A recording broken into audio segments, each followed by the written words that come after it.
Now to those who took cover and actually survived the shooting. Our next guest said it felt like an eternity until police finally arrived to where he was hiding inside the basement of the Student Union. That was the second building where the gunman entered. Andrew Miller Thomas is a third-year student studying journalism. He joins me now via phone. So, Andrew, first off, how are you holding up? I'm doing about as well as I can do. It's just kind of surreal waking up the next morning, knowing what happened last night, and everything's still settling in. Yeah, it seems like a bad dream. Walk me through what happened, if you don't mind, and what exactly you experienced last night. Yeah, so our club meeting finished up around 8:30, and me and a friend had just walked out of the building, and not walked out of the building, walked out of the room that we were in. And we were walking up the hallway to go clock out, and someone came and told us that there's a shooter in the building. And they didn't seem that panicked about it, so it took me a second to kind of realize what was going on. I looked around, and everyone's stuff was just kind of left in place. It looked like one of those scenes from Chernobyl, where like everyone just left their stuff and ran. And so I ran back to the room and told everyone to duck and cover, and everyone did. And we turned off the lights, closed the doors, and I called 911 just so that they would know that we were there, and hopefully it'd become a priority to get us out. And we sat there for 10, 15 minutes, I think, and just watched the door, listening to everyone breathing.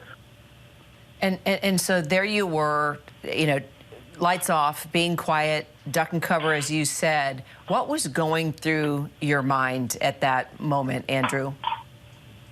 Well, I was thinking we should probably get out of this room as soon as we can. I don't know when I would have decided to do that, but I just felt like a sitting duck. I don't know, I just kept looking at the door, but there was no way out. Our windows were barred. There was two doors, but there wasn't really an entrance, an exit that we saw that was like a clear, safe way out. So, I don't know, it was just a feeling of helplessness, I guess. But you called 911, which is incredible. And then did you make any other calls? Did you think about, I don't know, calling a parent or a friend, or I can imagine what was going through your mind? My mom was texting me, and I actually, she asked if I was safe, and I lied to her. I told her I was, because I don't want her to panic too. But that's the only other person I talked to while everything else was going down. I was in the middle of a club meeting. We had a lot of volunteers in the room, so I was more focused on making sure that they were all okay. Wow. What was the conversation like when you were able to tell your mom what you did just to protect her feelings? She was glad I did it. They were definitely freaked out. I'm sure that they probably were more scared than I was. They're definitely thankful that everything turned out okay, at least for me, my club. I'll tell you what, as a parent, I can't ever imagine getting that text or a call. And today, Andrew, it's been 5 years as we remember the Parkland school shooting in Florida. And you actually told our producers that you always knew it was a matter of time until you found yourself in the middle of a mass shooting. Why did you feel that way? Yeah, that's sorry, I'm a little stuffed up right now. That's something I heard from a lot of other people.